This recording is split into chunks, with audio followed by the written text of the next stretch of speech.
Guys কিছুক্ষণ আগেই বলছিলাম, আগের যে ভিডিওটা করেছি, যে দিল্লি রোড মাটকল বাস স্ট্যান্ড থেকে এই যে ফ্রিজ ট্রিজ এবং টুকটাক এগুলো যা আছে সব ঠাকুরের পুজোর জিনিস। তো বলছিলাম যে বিরাটি কাটাখাল অতএব দোলতলা বা বিটি কলেজ, তো ঠিক তার মাঝামাঝি ভবানী গ্রুপ মালটা এখানে ডেলিভারি হবে। তো এই সেই ভবানী গ্রুপের গেট। তো আমি যথারীতি চলে এসেছি। তো আমার সঙ্গে একজন আসছে, সে গাড়ি নিয়ে আসছে, সে ভেতরেই থাকে, তাদের এখানে ফ্ল্যাট আছে, সে বাইকে আসছে। তো আমি ভ্যান নিয়ে এসেছি, ওর আগে আমি বেরিয়েছি বলে আমি পৌঁছে গেছি। তো গাইস ও রাস্তায় আসছে, আমি ওকে ফোন করেছিলাম, বলছে দাদা 2 মিনিট দাঁড়াও, আমি এসে গেছি। তো গাইস এই দেখুন, এই মালটা আমার ডেলিভারি ওখানে হবে। এগুলো এখানে যা আছে সব কিছু ঠাকুরের জিনিস, এখানে যা জিনিস আছে সব ঠাকুরের। তো গাইস এই হচ্ছে সেই ভবানী গ্রুপ, এখানে এই মালটা ডেলিভারি হবে। তো যথারীতি সে আমার পেছনেই ছিল, হয়তো এদিক ওদিক সিগনালে দাঁড়িয়ে গেছে, আমি চলে এসেছি যশোর রোড।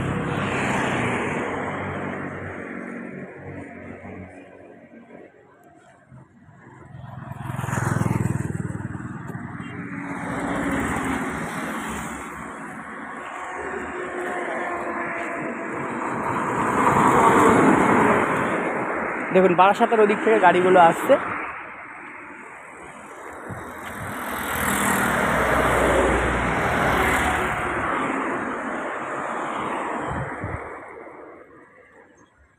গেটের সিকিউরিটি আছে, সিকিউরিটি ছাড়া গেট বা গেটের ভেতরে ঢোকা যাবে না, এবং যার মাল সেও আসছে,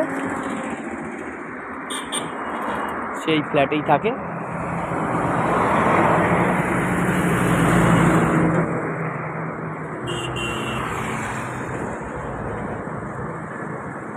আমি ব্যাটারি ভ্যানে করে নিয়ে চলে এসেছি।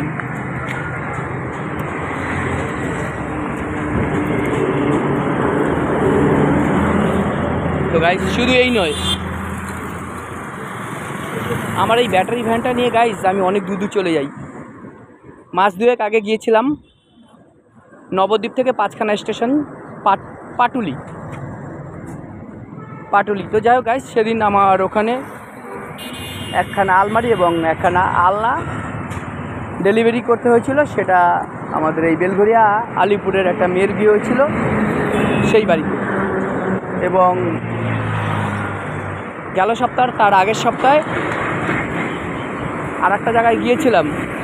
তো গাইস সেই জায়গাটার নাম হচ্ছে হাসনাবাদ, নদী পার হয়ে বটতলা মাঠপাড়া বলে একটা জায়গা আছে, সেখানে গিয়েছিলাম। সেখানেও গিয়েছিলাম একটা আলমারির শোকেস ডেলিভারি করতে। তো গাইস আমি মোটামুটি অনেক দূরে লংয়ে ভাড়া চলে যাই, আমার অসুবিধা হয় না। তবে হ্যাঁ, যার মাল নিয়ে যাই তার সঙ্গে আমার কন্ট্যাক্ট থাকে, আমার গাড়ির চার্জ, এবং যদি সেদিন না ফিরতে পারি আমার থাকার ব্যবস্থা, খাওয়ার ব্যবস্থা করে দিতে হবে।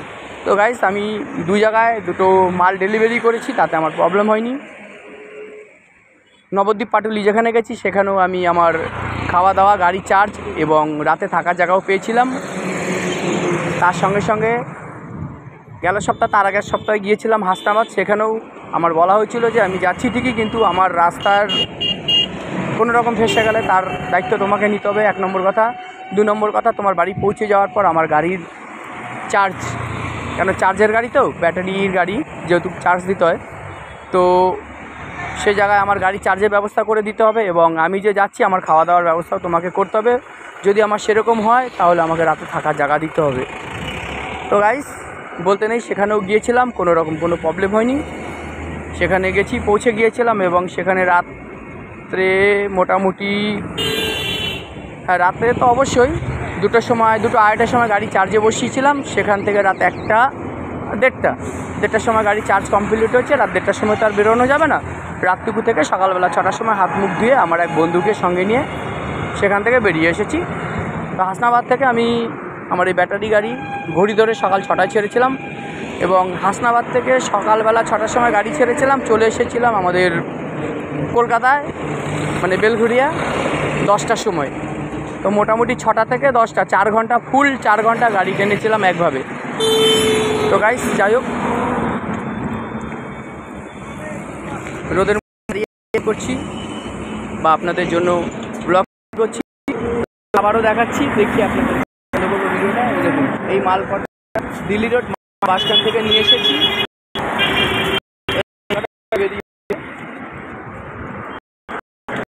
এই সেই ভবানী, এই যে গেটের সিকিউরিটি আছে ভবানী গ্রুপ।